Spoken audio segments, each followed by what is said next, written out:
मेरे प्रिय आयुर्वेदिक जीवन शैली साधकों, रोग मुक्ति के लिए आपको शास्त्रों से, विद्वानों से नोटेशंस, धारणाएं जरूर मिलेगी,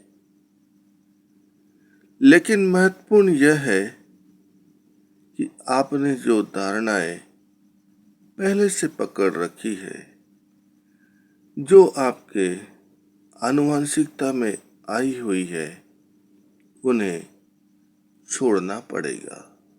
अर्थात पूर्व धारणाओं से मुक्त होगे,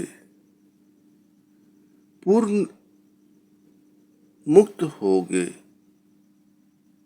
पूर्ण मुक्त होना अनिवार्य है।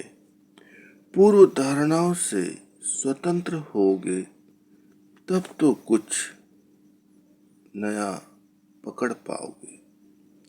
पहले तो धारणाओं को छोड़ना पड़ेगा, फिर ही नया बोध संभव है। और फिर बिना छोड़े पकड़ोगे भी कैसे?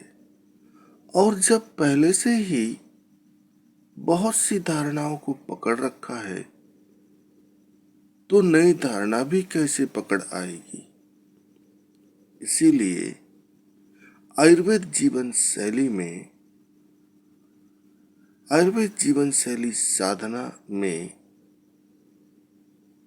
पकड़, जकड़ और अकड़ को जानो। हमने क्या पकड़ रखा है? हमें किस बात की अकड़ है? हम किन चीजों से जकड़े हुए हैं?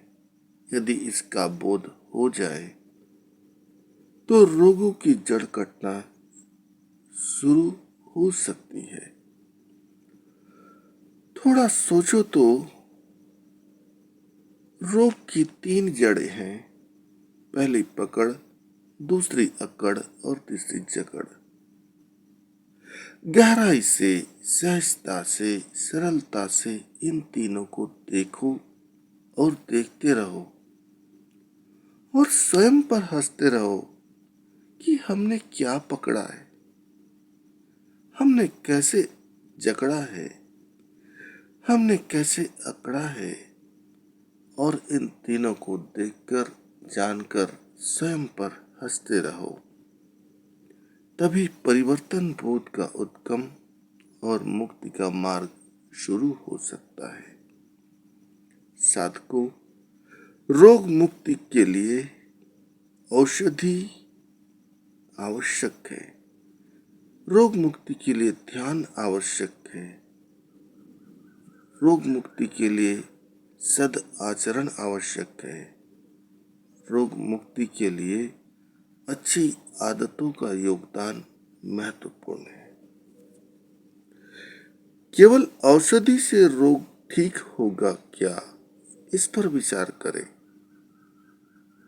रोग को ठीक करने के लिए कर्म और अकर्म के भेद को जानो, नित्य और अनित्य के भेद को जानो, शुभ और अशुभ के भेद को जानो, आवश्यक और अनावश्यक के भेद को जानो, सम और विषम के भेद को जानो। जब इन भेदों को जानने लगोगे, तो रोग की जड़ें अपने आप कटने लगेगी। गुपचुप बैठकर कुछ भी न होगा, टाला मटोली करके कुछ भी न होगा। आप जैसा सोचेंगे, करेंगे, वैसे